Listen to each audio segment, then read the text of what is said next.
What's up, everybody, and thanks for tuning in to another episode of Between the Cons. My name is Kris, and with me today, Kris Too. Fireworks, 4th of July, America. We are recording this on the 4th of July. We're actually kind of in a time crunch a little bit because it's later in the day and sun's starting to go down. So trying to beat the fireworks to keep from having an explosive episode. Beat the fireworks. But sounds like the worst, the least patriotic game ever. Keep it down, Americans. That is the most Canadian game ever. Anyway, big shout outs to everybody that's hit us up on the internet this week. Everybody that's left a review on the iTunes store. And of course, everyone that's listening right now. Thanks. Of course. Thanks for coming. Thanks, guys. Thanks for coming and hanging out with us. It's super cool of you. Sanko. But we do have a pineapple episode for you today, and we're gonna jump right into that here in just a second. So hold on to your britches, boys and girls. We're gonna have a pineapple situation. What should I do? Pineapple.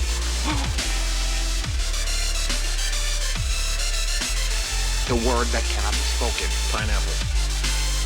Just want to say pineapple. If Pineapples are fun. My dad used to Pineapple. throw them at me. Pineapple. Seriously? Wow. All right, so first up, we got a whole bunch of trailers in the last couple weeks, and the first one I want to talk about because I think I've got a lot of thoughts. Is the new? I have a lot of thoughts and opinions and words. The new trailer for Death Note, the upcoming live adaptation that Netflix is putting out. Yeah, it's coming out here in August. Is that right? August? I think feel so. like that's right. Yeah. Yeah. We'll go with it. Yeah, we got a new trailer, and granted, there's some definitely cool things in this trailer, and I think first and foremost we need to talk about Willem Dafoe as the voice of Ryuk. Awesome. Oh my gosh. That was a brilliant bit of casting right there, and man, I mean, Willem Dafoe already sounds unhinged, crazy, maniacal, not of this world. I'm pretty sure if he revealed himself one day to actually be a death god, I would not be in the least bit surprised. Or an alien. Or an alien, yeah, or really the Green Goblin, just any of those things. All of the above. Norman Osborn. Yes. So yeah, I mean it's really cool. There's all kinds of stuff we see, and it's definitely it's going to be interesting to see what they do with this movie because they're taking an entire series and compressing it into 2 hours. There's always a feeling of, is it going to be successful? Will it not? I think the surprising bit to me, the part of this trailer that made me kind of sit back and go, oh, that was cool, was Lakeith Stanfield as L in this. Yep. There's a point where he's standing at a podium with a mask over his face, talking to the crowd, and just the intonation of his voice, the way he was delivering lines, the way he would talk when he was interacting with Light. I was hearing that, I was like, all right, he's actually, for one thing, obviously watched the show, but just kind of that slightly detached quality that L has always had in the series. He's just a little off center, a little off normal. I thought that was really cool. And so that was definitely worth piqued my interest. I'm also really glad there's a lot of things that people have expressed concerns about with this trailer. One thing I'm glad they definitely did change from the series is it doesn't look like they're going with the whole Lolita vibe with the Misa character. This one, they're calling her Mia, but she's not like walking around looking like a oversexed schoolgirl. Misa, all the time. Is that like Jar Jar Binks? She might as well be, man. Like, as much as I love this series, the Misa character she drives me crazy, and I know in some ways it was a commentary on Japanese culture at the time, but I'm glad they're not doing that. Also, the trailer's visually striking. A lot of this really looks cool. There are some personal concerns I have. Mainly, I'm worried how much they've altered Light's character, because specifically in the trailer he says we're not the good guys anymore, and right, but you have to ask, how out of context is that? Because that is such a trailer thing to do, to throw something like that in there, and just for the shock factor. It really is, and I hope that that's the case, because in the series, Light never once questions his motivations. He comes to the end that he comes to because he fully commits, and the only other thing, and the other thing that I feel I'm only going in. I'm not bagging on the movie. I'm still going to watch it because I want to see how it turns out. Right. The other thing that just has me slightly worried is that, of course, the trailer is going to play up any action that happens in the series. Even if there's only 5 minutes of action, they're going to show that in the trailer. Yeah. And the trailer makes it look like it's a lot more action heavy, whereas the series was a lot more psychological chess match between Light and Elle. And right. I'm hoping that we don't lose that psychological gameplay between the two of them. But and I feel like that's a huge thing to lose. It would be, and if the makers of this are smart at all, it'll still be in there. But this is only a reaction to a trailer, guys. So if you haven't seen the trailer, go out and watch it. I'm just one idiot with an opinion, and it's an opinion that's only informed by 2 minutes of a 2-hour movie. So right, go watch that the trailer. hasn't been released yet. Exactly. So go watch the trailer, go watch the movie, and then after it comes out, I'm sure we'll have opinions about it after the fact. Pineapple. So here's the thing, really quick, before we continue the show. We have recorded 4 episodes that have not aired. So I don't know what the deal is exactly, but there was this OS update for Mac OS 10 that did a audio fix, and it seems to have fixed the issue. So there have been 4 episodes where I have had pineapple points, or 2 episodes where I've had pineapple points that have kind of just gone out into my hard drive and then been deleted. So this is one of those. The Inhumans trailer came out, and yes, it did, and it was pretty dope.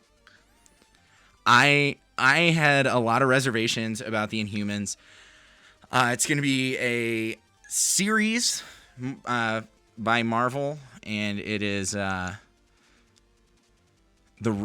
it's the royal family of Marvel, of the Marvel universe, and it's kind of a weird thing, especially for it's a little bit of a deep cut, but it's a really shallow deep cut for a Marvel fanboy nerd like myself. Mm-hmm. But it's the kind of thing where the people that have actually read it, it's a very scary thing, because the Inhumans is very dark. It is very dramatic, and it's the kind of thing that is very easily screwed up in a Hollywood, once Hollywood touches it. Yeah. I can see it going very sideways very fast. That being said, the trailer looks amazing. For those of you that don't know, Anson Mount, is that right? Is playing Black Bolt. He was on Hell on Wheels and handful of other things. You've definitely seen his face. That's what I'm trying to say. Yeah. But he is, Anson Mount. All right.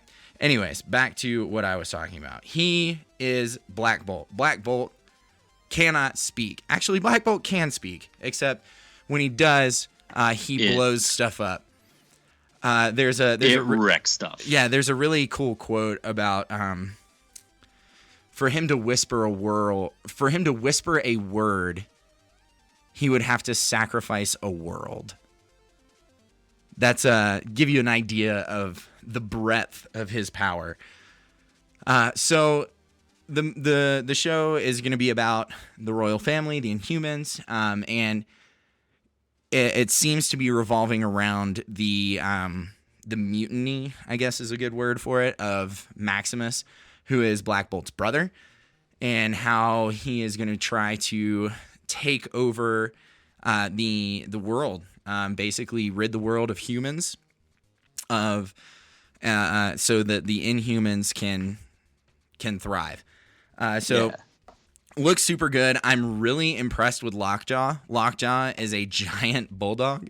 And he's a giant teleporting bulldog. And I was really nervous that he was going to be on a TV budget and he was going to be computer animated. But he looks really great. He looks really, really cool. Wait. Wait, What? he's not computer animated? They really got a dog that big? No, he is computer animated. Oh, I hate you. I mean, they could have gotten a dog to like film it and then just blown him up. Yeah. Anyways, but he looks really good. It's really impressive. It's coming to IMAX, which is kind of a first time big deal. Coming to IMAX, releasing in IMAX on September 1st. The first 2 episodes, so it's going to be 2 hours in the theaters, and then later that month, later in September, it's going to hit, I think, ABC, and it's going to be serialized there. So I'm really excited about it. I think it looks really cool. I really like the characters and the way that they didn't stride too far from the actual look and feel of the Inhumans. No, not at all. And definitely the trailer, like you mentioned, the trailer looked good, and a lot of that is, I think, is partly because they focused a lot on Ewan Rion's character Maximus. The if you've watched Game of Thrones, the guy, he's the terrible dude, the terrible, awful torturer guy. What's his name in the show? Ramsey Bolton. Ramsey Bolton. Yeah, that awful guy. And he clearly plays just unhinged, calculating villainous well. And so they gave him a good portion of this trailer, and that alone is worth checking the show out. But the rest of it looks really cool too. Yeah, I really like it. But I think it's going to be an excellent show. I'm really excited. I'm going to definitely try and go see it in the IMAX. I think that's really going to add to it for me. But check out the trailer if you haven't seen it yet. It's pretty funny. I was also in Hawaii when it was shooting, so that was neat. For work. So I wasn't like hanging out on set. I was like, what is all that about? And then like 2 days later, it was like, oh yeah, they were shooting some Marvel TV show down here. What? Nuh-uh. But anyways, check it out. Check out the trailer. Go check out Inhumans in theaters, or IMAX theaters, September 1st. Pineapple. Bragging about that. I was in New Orleans when they filmed Green Lantern. Ooh. Anyway, hey, next one. SpiderMan Homecoming. Hey guys, that comes out this week. Yay! Actually, isn't it today? Today? Yeah, the day that this episode airs. So, and we'll be talking about that very soon too. But SpiderMan Homecoming, if you listen to this episode and then you just can't wait till tonight to watch the first 4 minutes, you can watch the first 4 minutes online. Sony, in anticipation of the released the first 4 minutes of the movie, which I haven't seen yet. Oh, okay. Are you intentionally avoiding it? No, I just haven't yet. It's been a busy 4th of July weekend. I'll be honest, when I first started watching it, like I pulled it up on YouTube, and I'd seen it posted on like the legitimate websites, but then I just went to YouTube and just typed in SpiderMan Homecoming first 4 minutes, looked it up, and at first I thought it was a fan film. Really? Just the way it was shot, I was like, this is some stupid fan film. It's not a real thing. Then you come to realize, no, it's actually a real thing, because you hear Tom Holland's voice, and then you see him at one point. It's like, oh no, this is legit.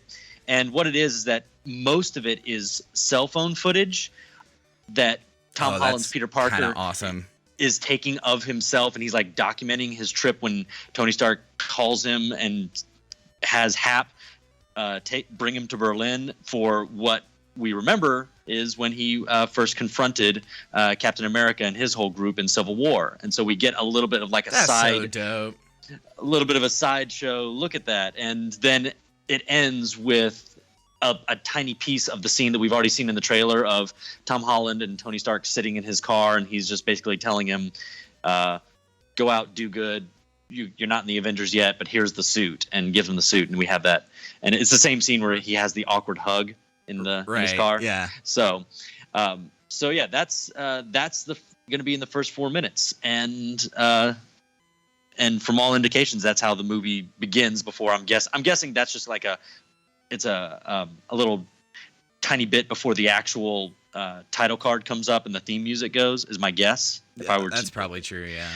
And yeah, so if you want to check out the first 4 minutes of the movie before you go see the movie, you can go watch it and then get yourself really hyped up. And yeah, and also just something else to be looking out for when you go to the movie, the theme that they wrote for the movie, you might recognize some familiar strains from the 90s Spider-Man theme. So I saw that post on our I think you posted it on our Facebook page of whatever you wrote in the post made me a lot more excited than I should have been once I heard it, because I thought it was going to be like kind of like the Ghostbusters theme with Fall Out Boy, except something that didn't suck. Like, so I was expecting you like some cool it? new spin on it, but it was just like the orchestral kind of thing, and I was like, oh, yes, the orchestral theme. Yeah, okay. It's from the score. It's not a song. Dang it. But it's still in there. Yeah, it's still in there, and it's cool. So. It is cool.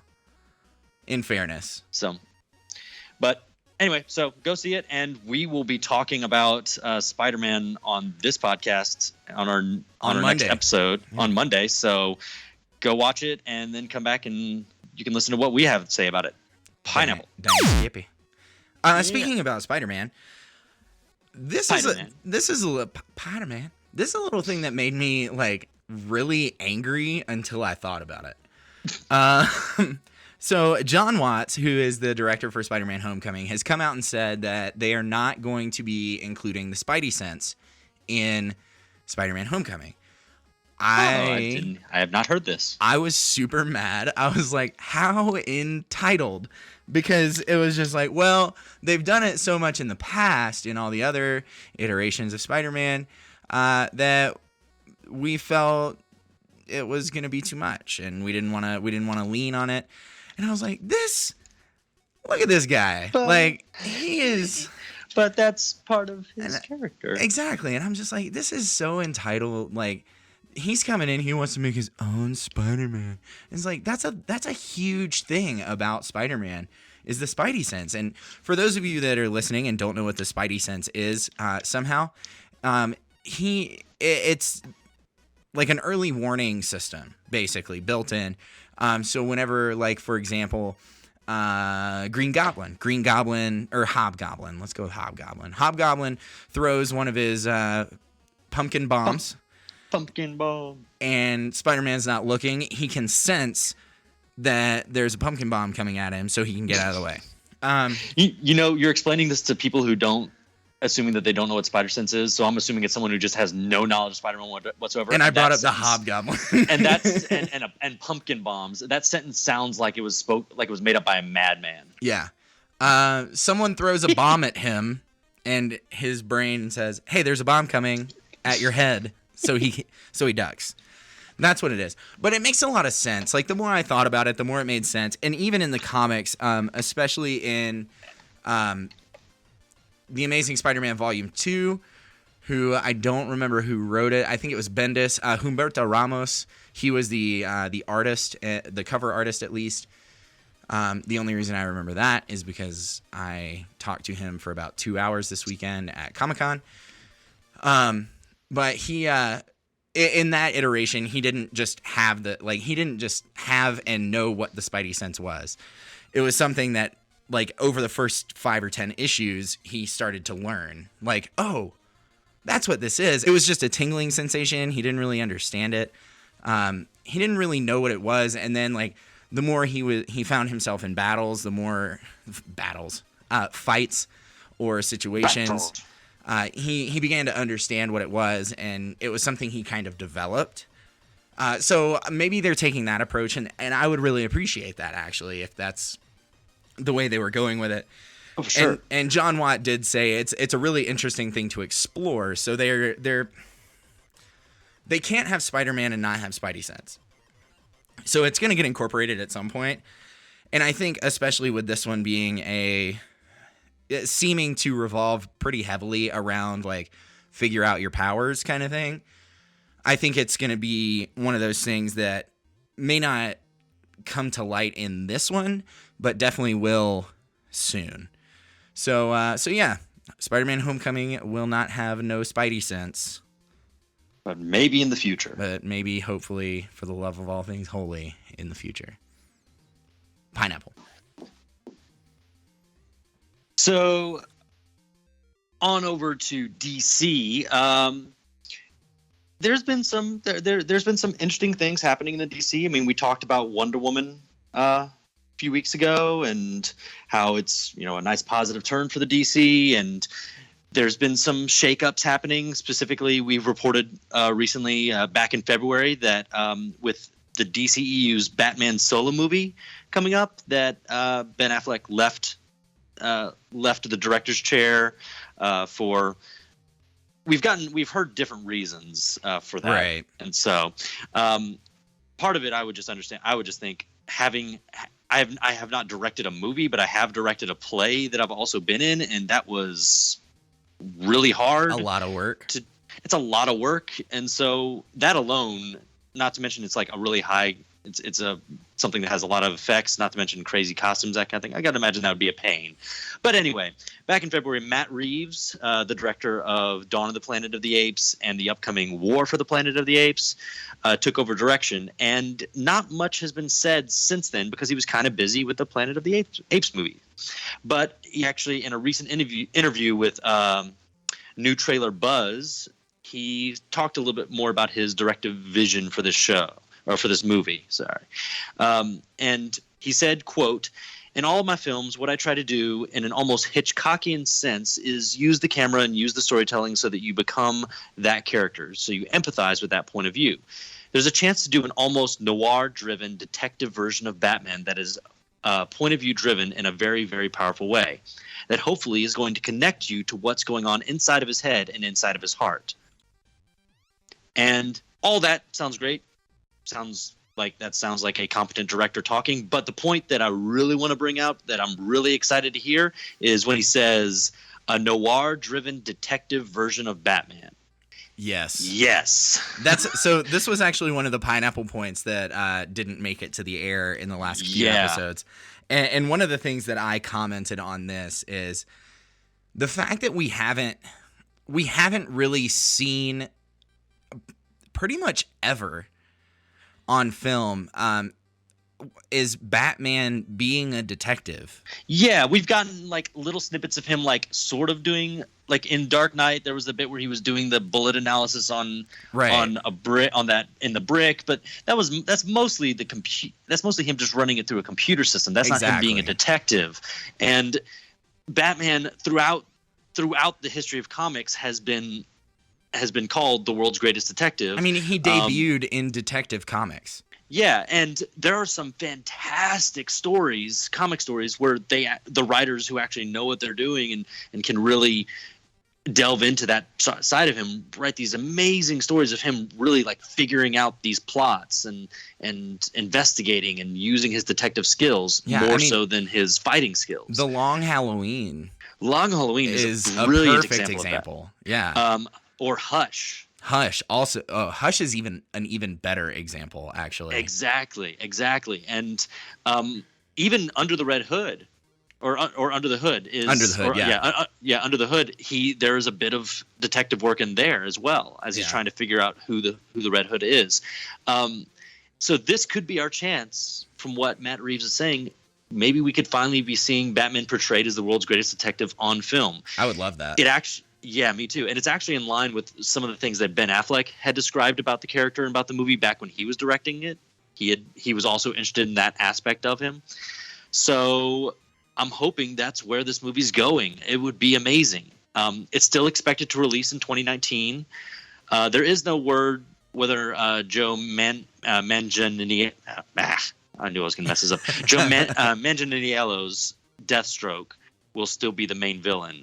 We know that he had done some filming, and there's talk about him appearing maybe in the Justice League for a tiny bit or something like that. But then after Ben Affleck left and Matt Reeves came on, it started to be cast. There was doubt cast on whether or not he was still going to be the main villain. If he's still the main villain, I think that'd be cool. If they put him aside in favor of another character like maybe Hush, I think that would be awesome too. Or Man-Bat. No, seriously, some of the best detective moments are revolving around the Man-Bat. I mean, you're right. It's just I was imagining that character on film. Yeah, I mean, it'd be kind of a lurks in the shadows kind of thing. Yeah, it would have to be for at least most of it. But that one would be kind of fun. Or you know what? Let's just get the whole Long Halloween. Can we just get a film adaptation of the Long Halloween? That would be where nothing amazing. where nothing changes. Or shoot, they could just do like a short miniseries of that. Yeah. Well, I feel like know. we got cannot think of his name. Aaron Eckhart. His version of Two-Face, Harvey Dent, was the closest we will ever see from that. Yeah, I mean, it's the closest Long Halloween adaptation we have right now. Yeah.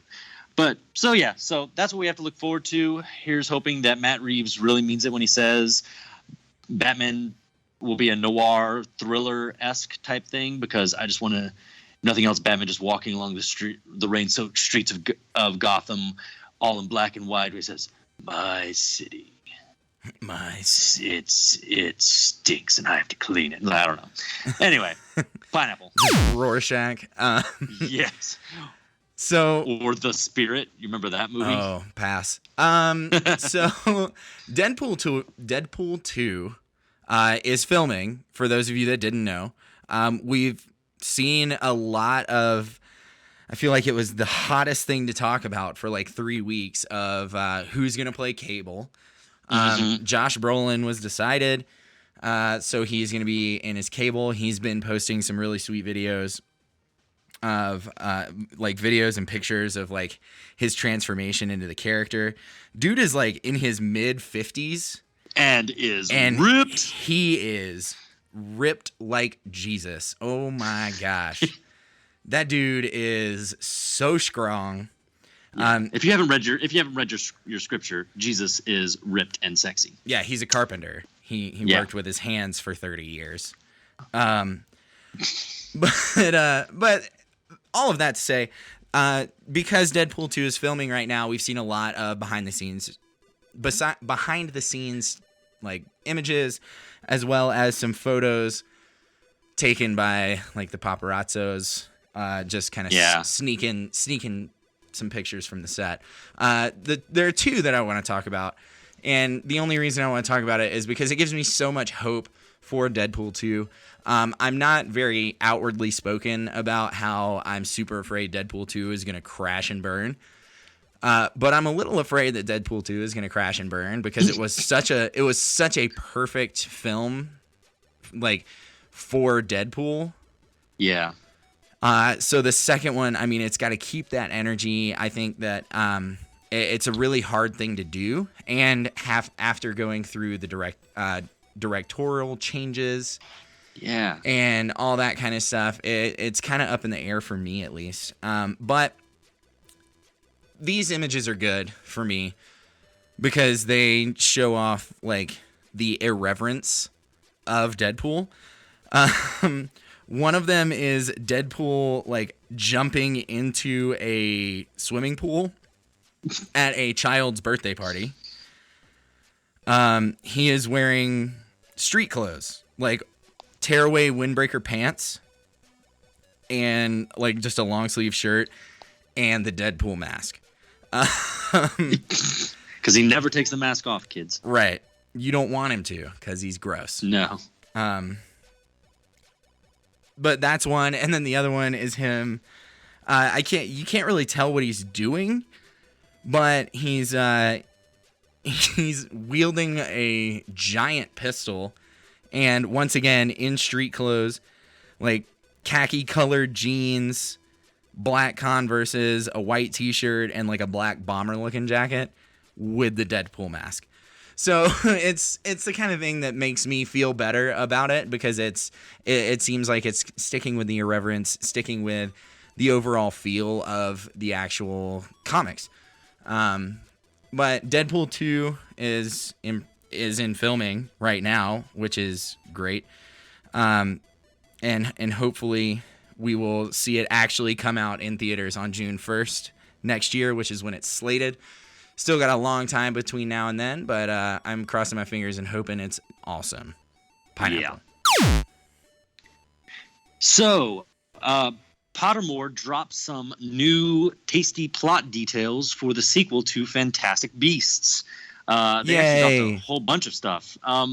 Yeah, we saw Fantastic Beasts. It was an all right time. It's a fun time. There were things we liked, things that were but there's a round table on it. Go listen. Yeah, go listen to it. But they dropped a whole bunch of new details and things about the upcoming sequel.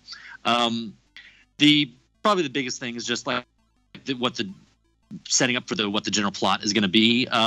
It takes place in 1927, just a few months after the first film, and to quote directly from the release, the latest from the studio is that in the new film, Grindelwald, played by Johnny Depp, will make a dramatic escape from MACUSA custody, forcing Albus Dumbledore, played by Jude Law, to join the Wizarding World's efforts to stop him. The villainous Grindelwald has been busy gathering more followers to his cause, elevating wizards above all non-magical beings. Dumbledore will look to his former student, Newt, played by Eddie Redmayne, for help. So, just looks like there's that little conflict they set up with Johnny Depp at the very end of Fantastic Beasts. They'll be continuing that here. I'm betting it's not going to be titled Fantastic Beasts and Where to Find Them 2, because I think that would be kind of dumb if that's the plot they're focusing on. Yeah. But yeah, so we've got that. I will say, as I think Jude Law, a great actor, and I'm sure he'll do great as Albus Dumbledore, but I do think that they had a missed opportunity because the first actor that played Dumbledore was Richard Harris, and they didn't get Jared Harris to play him, the guy that was Moriarty in the Robert Downey Jr. Sherlock Holmes movies. Right. Yeah, I'm like because he looks almost exactly like his father, and sounds exactly like him. And I think he could have played a younger Dumbledore awesomely. So, just my own 2 cents. I think Jude Law will be great. I think Jared Harris might have been better. Well, Jared Harris, I think Jared Harris is one of those that kind of falls victim to living in his dad's show. Yeah. Well, if you go back and look at his repertoire, his resume, yeah, the dude is the worst. Oh, in yeah. 95% of the movies he's been in. And he does it really well. Oh, yeah. He was Ulysses S. Grant in Lincoln, which, great, awesome, but not a super cool dude. Nope. He was Moriarty. He was in all sorts of movies. He was in Allied, the Marion Cotillard and Brad Pitt movie. And they he's been a bad guy for a long time. Or at least just a contrary character. Yeah. In some way, shape, or form. And he does it well. Yeah. So that's the main plot. Some other just tidbits they dropped are returning characters. Queenie and Tina Goldstein, the 2 sisters, are coming back. But more importantly, everybody's favorite No-Maj, Jacob Kowalski's coming back, guys. Yeah. The guy that we all just fell in love with and just loved his reactions. And the movie did end with that little twinge of maybe he didn't quite fully forget, and maybe he'll be able to remember. Yep. The part that made everybody cry at the end. Oh my gosh. But he's coming back. So look forward for more. Maybe we just get to watch him all over again, get swept up in the world of the magical world, and I hope that's we get a to enjoy recurring thing. They just keep on making him forget, and he keeps on stumbling his way back in. And every movie he remembers again. Maybe we should just stop making him forget. He keeps on finding his way back, guys. I don't know. Ezra Miller as Credence, the kid that turned into the crazy smoke monster in the movie, is also going to be returning as, quote, in a mysterious way. That's all we know. That's all we know. I thought the movie kind of made it look like he exploded, died, dissipated, whatever, but there are also still little tendrils of that smoky magic stuff left, so maybe he survived in some weird way. Who knows? But But the second Fantastic Beasts and Where to Find Them film is due to be released November 16th, 2018, and it's directed by David Yates. So look forward to being able to go back to the whole Wizarding World when that happens and seeing more of the whole, I guess, lead up to what's going to be the battle that we heard about in the Harry Potter movies. Right. So looking forward to that. Pineapple. Speaking of books we all read as children, Chronicles of Narnia is coming back. What? Yeah, so they announced a few maybe not months ago, weeks ago, that they were going to remake they were going to kind of reboot the franchise and make the Silver Chair. So that's super cool. Yeah. Joe Johnson, who did Captain America: First Avenger, he also did October Sky. He's coming in to. He also did Rocketeer. He did do Rocketeer. Look at you. Look at you. Singing my song. I knew you'd appreciate it. But he is directing. Basically, they're going to be rebooting the movie in every sense, except for the Silver Chair as a continuation of the story. So we got in the little snippet that Sony released, because Sony's going to be helming it. They said 60 years after the events of the Voyage of the Dawn Treader, King Caspian is now an old man and in failing health, soon to die. More than 10 years earlier, his wife was killed by a serpent, and his only son, Rillian, disappeared without a trace, leaving Narnia without an heir. Many of Narnia's greatest heroes have set out in search for the prince, but have never returned. Aslan enlists the help of schoolchildren Jill and Eustace to find the lost prince. They're paired with a cheerful pessimist, a marshwiggle named Puddleglum, to guide them on their journey. Through dangers untold and caverns deep and dark, the noble band of friends pursue the quests that bring them face to face with an evil more beautiful and more deadly than they ever expected. Pretty cool. I'm definitely excited about it. I think that the Lion, Witch, and the Wardrobe that they did a few years ago, 10 years ago, whatever, was really great. And then it kind of shot downhill real fast from there. Prince Caspian was not super great. Voyage of the Dawn Treader, if it wasn't for Eddie Izzard's Reap a Cheap, that movie would have been a garbage fire. Yeah, and it already struggled pretty bad. Yeah, but Eddie Izzard's Reap a Cheap, can we have him back, please? Yes. Can we unnecessarily put him in the Silver Chair just cuz? Even though it's 60 years later, and I'm pretty sure mice don't live that long. Well, he's also in Aslan's country. Yeah, that's fair. That's true. If they make it all the way to the last battle, he comes back then. That is true. He does. Yay! So stick around. So keep going, guys. But I'm really excited about it. I think it's going to be good to see. Or I think it's going to be interesting to see what they do with it, especially with them saying that they're going to reboot the franchise in every other sense, except for it being a continuation of the story. The reason I'm bringing all of it up is they announced that they're going to start shooting in November. So probably looking at a late 2018, early 2019 release. If I had to guess, I'm going to guess Christmas 2018. That seems like a good time for a Narnia movie to come out, Christmas time. Yeah. But really neat, really interesting. I'm just really crossing my fingers that it works out, because I love those books. Did you ever watch the old BBC?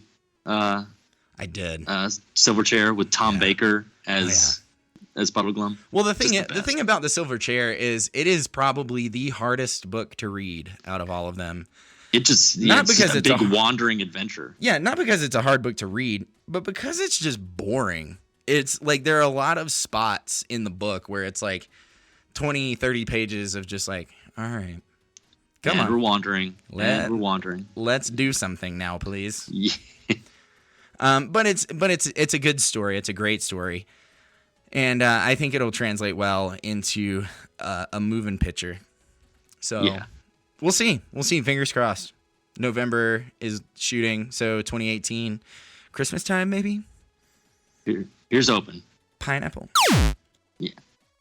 So, other movies that, speaking of movies that come out around Christmas, Star Wars. We're getting Star Wars movies from now until the end of time every Christmas, pretty much. Yeah. And one of the upcoming movies is the next anthology movie is going to be a Han Solo movie. People have been talking about this, and there's now some concerns that it's dealing with some troubles. It's hit some speed bumps. It's been previously reported that the directors, Chris Miller and Phil Lord of Lego Movie and 21 Jump Street fame, were fired over creative differences of the vision of the movie. It came out after they were fired that some of the actors had complained about their unconventional way of working, which honestly is not surprising because especially if you look at 21 Jump Street and 22 Jump Street and the behind the scenes filming and all this stuff, right. They clearly rely heavily on actor improvisation. Oh yeah, just lots of comedic improvisation, and they do it well. And apparently they were employing a lot of that on the set of Han Solo, and the actors weren't prepared for that. They didn't think that was the kind of movie they were making, and it also apparently even came to a head when screenwriter Lawrence Kasdan, who wrote the script for Empire Strikes Back, aka the best script of the Star Wars series. Oh yeah. He wrote the script for this one, and he was upset because they weren't filming the scenes as he wrote them. And he would complain to them, and they would just continue to do things their way. And again, all of these are secondhand reports, but all this led to them being let go. They didn't leave because of creative differences. They were straight up fired and replaced. Ron Howard has since taken over directing duties. Yeah, a little awkward. A little sad because, I think Chris Miller and Phil Lord are really funny guys, and there could have been some fun stuff with the Han Solo movie, but some people were even equating it to, they were saying that they were turning Han Solo into like a Bill Murray type character, which, which when you say it that way, it's like, oh, okay, maybe then they were going the wrong way, and it's probably best that they've left. Parted ways. So, but Ron Howard's been brought on, good, because he's a fantastic director, so that's a positive. But then it came out that Lucasfilm was also unsatisfied with star Alden Ehrenreich's performance as the titular smuggler, and they have hired an acting coach. It's not unusual that they brought an acting coach in. What's unusual is that they brought one in so late. Undoubtedly, Lucasfilm probably saw a lot of the footage that had been shot with Chris Miller and Phil Lord, and while they obviously didn't like the things that they were doing as the directors, they had some issues with what he was doing with the characters as well, and so they brought in an acting coach. Also, not surprising, maybe because this is an actor that's trying to recreate the impression of another actor, and so that can be really difficult, especially he's going to be measured up against Harrison Ford, not a position anyone wants to be in. So that's got to be really difficult. That in and of itself makes more sense. Just that they're bringing in an acting coach. Okay, so we've spent the last 6 weeks watching Harrison Ford play Han Solo, and this is what you need to change to be Harrison Ford's Han Solo. Right. And that can, and it does, and it would definitely help to have an outside perspective, somebody who is trained to help an actor find that point of view. So hoping that that's all that is. But the movie is still on track for its release date. All indications say that whatever problems they were having, they're getting things back on track. So hopefully the problems won't continue, and we'll get an awesome Han Solo movie. So until then, pineapple. And perfect timing, because now you sound super weird. But I'm going to leave it in there. Anyways, there's a game coming to PlayStation, and then a week later or a couple days later coming to Xbox One and Steam. It's called Serial Cleaner, which is kind of a weird name for a game, but it's It sounds really fun. So it's like an old school 8-bit looking kind of video game, and it's a top-down environment. So think like Pokemon, think Zelda, think those two are perfect examples. If you don't know those two, then Google it. So Serial Cleaner is about like the mob guy whose job is to come in and clean a crime scene to get rid of fingerprints and get rid of all the evidence to make sure no one can, like, it can't get pinned on anybody. This game, however, you are cleaning up movie scenes. Well, in the bonus stages. So you're cleaning up movie crime scenes. Okay. Examples. Right. I was confused at first, like just movie scenes. Right. You're cleaning up movie crime scenes. Examples. One of them is called Soiled Armor, and it is from Monty Python and the Holy Grail. Cleaning the Nest, One Flew Over the Cuckoo's Nest, Bobby Leaner Cleaning Show, Rocky Horror Picture Show, Fruit and Gear, A Clockwork Orange, Star Dusting, Star Wars A New Hope. And there's another one, In Space, No One Can Hear You Clean, which is based on Alien. So, like, the Alien one, there's a screenshot of it. It looks like the lab room where the alien, like, pops out of the chest and, like, the dude, like, gets pulled down. And, like, thrown against the wall. So you have to, like, go in and clean all this stuff up.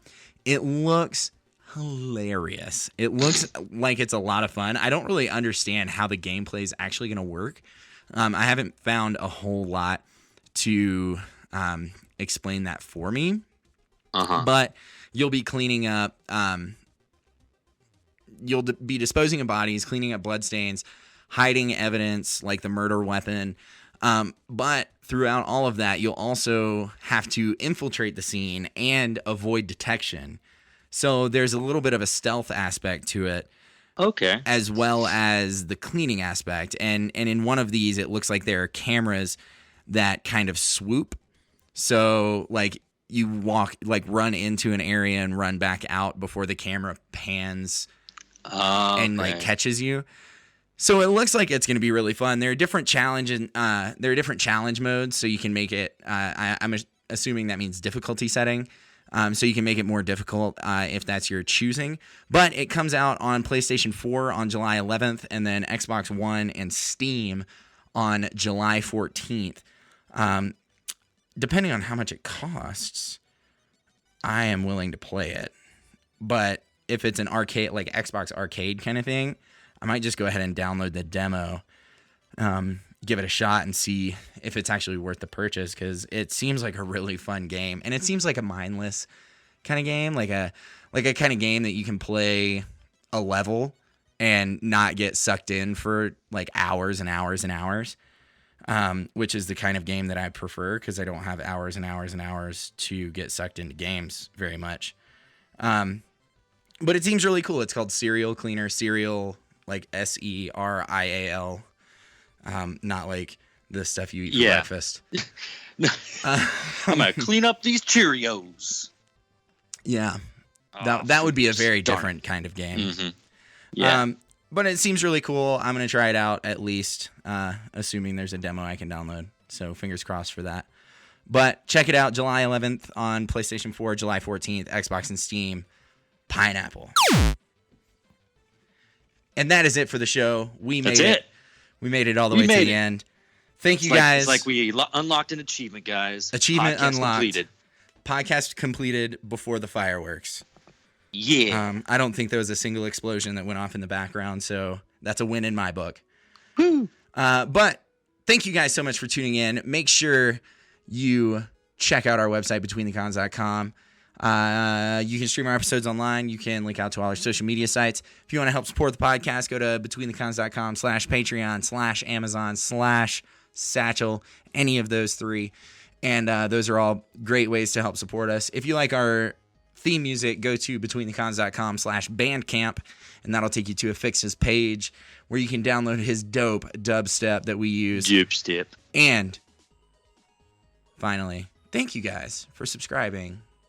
Thanks for coming, hanging out with us every week, twice a week.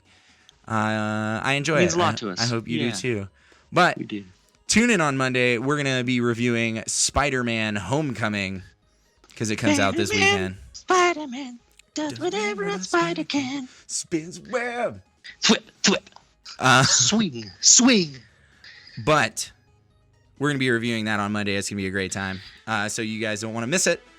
And that is everything I have to say. So you guys have a great weekend. Go watch SpiderMan Homecoming. We will talk to you on Monday. Bye, guys.